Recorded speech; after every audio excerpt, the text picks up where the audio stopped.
विद्यार्थियों, मेरा नाम डॉक्टर चंद्र प्रकाश शर्मा है और आज मैं आपके सामने भक्ति काल के एक प्रसिद्ध कवि सूरदास के बारे में चर्चा करना चाहता हूँ। सूरदास के जीवन चरित्र, रचनाएं और काव्य प्रवृत्तियों पर आज के इस वीडियो व्याख्यान में हम बात करेंगे।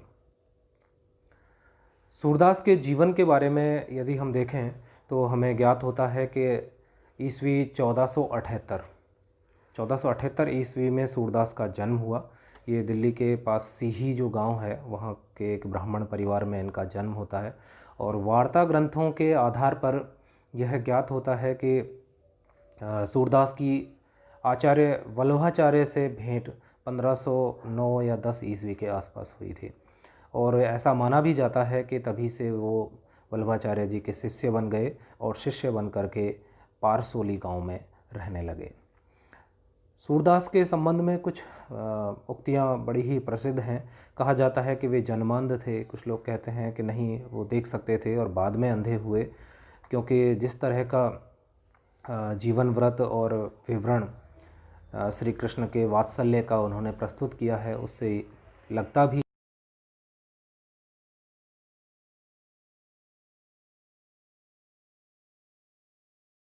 मत हैं इस तरह के। उनके निधन पर गोसाई विट्ठलनाथ ने कहा था कि पुष्टि मार्ग को जहाज जात है, सो जाको कछु लेनो होए सो लेऊ। गोसाई विट्ठलनाथ जो कि वल्लभाचार्य के पुत्र थे और उन्होंने पुष्टि मार्ग का जहाज तक सूरदास को कहा है कि यह ऐसा जहाज है जो अब जा रहा है, जिसको जो कुछ लेना हो वो इससे ले सकता है। सूरदास की 3 रचनाएं मिलती हैं जो कि बड़ी ही प्रसिद्ध हैं। सूर सागर इनमें से सबसे अधिक प्रसिद्धि प्राप्त करती है।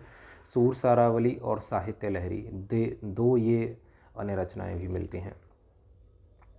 सूरदास के संबंध में कुछ यहाँ महत्वपूर्ण बिंदु मैं आपके सामने प्रस्तुत कर रहा हूँ। गोवर्धन पर्वत पर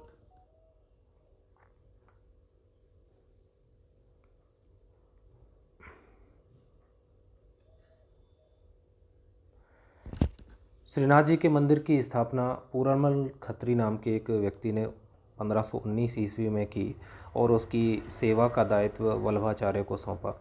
वल्लभाचार्य जी ने यहाँ सूरदास को इस सेवा कार्य के लिए, कीर्तन कार्य के लिए उचित समझा और उन्हें यहाँ पर सेवा कार्य पर लगा दिया। साहित्य लहरी के एक पद में सूरदास ने स्वयं को पृथ्वीराज रासों के रचयिता चंद्रबरदाई का वंशज माना है। ऐसा एक पद साहित्य लहरी में प्राप्त होता है जिसमें वो अपने आप को चंद्रबरदाई का वंशज मानते हैं। सूरदास पहले विनय के पद लिखा करते थे, दास्य भाव के पद लिखा करते थे, किंतु वल्लभाचार्य से भेंट होने के पश्चात उन्होंने श्री कृष्ण की लीलाओं का गान करना प्रारंभ किया, क्योंकि कहा जाता है कि वल्लभाचार्य ने उन्हें समझाया कि काहे रिरियात हो,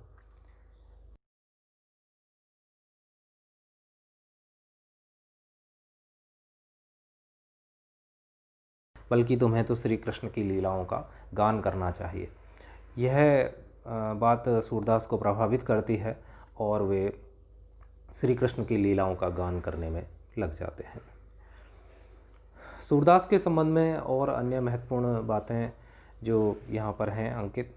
सूरसागर की कथा भागवत पुराण के 10वें स्कंद से ली गई है। इसमें श्री कृष्ण जन्म से लेकर उनके मथुरा जाने तक की कथा फुटकल पदों में वर्णित है, यानी कि छुटपुट जो पद हैं उनमें कही गई है। साहित्य लहरी में सूरदास के दृष्टिकूट पद संकलित है। दृष्टिकूट का मतलब ऐसे जिन्हें आज की भाषा में हम कोडिंग कह सकते हैं, इस तरह के पद हैं जिनके भावार्थ बड़े ही गंभीर, गहरे और जोड़ तोड़ करके लगाए जाते हैं। सूरदास ब्रजभाषा के पहले सशक्त कवि के रूप में उभरते हैं और हिंदी के भक्ति काल को अपनी वाणी से बहुत ही महत्वपूर्ण बना देते हैं। सूर के श्रृंगार के पदों की रचना कुछ विद्यापति की पद्धति पर हुई है। श्रृंगार और वात्सल्य के क्षेत्र में जहाँ तक सूर की दृष्टि पहुँची है वहाँ तक अन्य कोई कवि नहीं पहुँच पाया है। सूर की रचनाएं बड़ी ही सशक्त मानी जाती हैं और वात्सल्य का जो रूप उन्होंने चित्रित किया है वैसा अन्य कोई कवि नहीं कर पाया है। अष्टछाप की हम बात करें तो वल्लभाचार्य ने वल्लभ संप्रदाय की स्थापना की जो कि शुद्धाद्वैत मत पर आधारित है, और इन्होंने एक पुष्टि मार्ग की स्थापना की। उस पुष्टि मार्ग में अष्टछाप के कवियों का बड़ा ही महत्वपूर्ण योगदान रहा है। ये अष्टछाप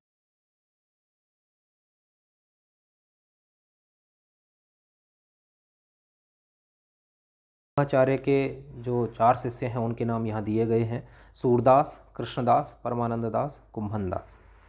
विट्ठलनाथ के 4 शिष्य हैं: नंददास, छीत स्वामी, गोविंद दास और चतुर्भुज दास।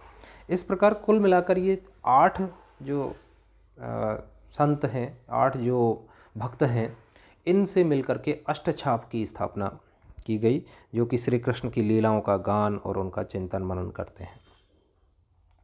सूरदास के संबंध में कुछ पंक्तियाँ आचार्य शुक्ल की बड़ी ही महत्वपूर्ण बन पड़ी हैं, और कहा भी जाता है कि आचार्य शुक्ल ने सूरदास का बहुत ही गहन अध्ययन करने के पश्चात उनके बारे में जो आलोचना लिखी है वो बड़े ही महत्व की है।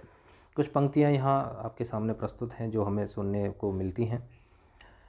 पहली जो बात है आचार्य शुक्ल ने जो सूर के बारे में कही है वह है, जैसे रामचरित गान करने वाले भक्त कवियों में गोस्वामी तुलसीदास जी का स्थान सर्वश्रेष्ठ है, उसी प्रकार कृष्णचरित गान करने वाले कवियों में महात्मा सूरदास जी का। वास्तव में ये हिंदी काव्य गगन के सूर्य और चंद्र हैं। यहाँ आचार्य शुक्ल ने तुलसी को सूर्य और सूरदास को चंद्र कहा है, जो कि इनकी रचना के महत्व को उजागर करते हैं। अन्य पंक्ति है, सूरदास किसी चली आती हुई गीति काव्य परंपरा का, चाहे वह मौखिक ही रही हो, उसका पूर्ण विकास सा प्रतीत होते हैं। एक और अन्य पंक्ति है, आगे होने वाले कवियों की श्रृंगार और वात्सल्य की उक्तियां सूर की झूठी सी जान पड़ती हैं। इस प्रकार आचार्य शुक्ल सूर के संबंध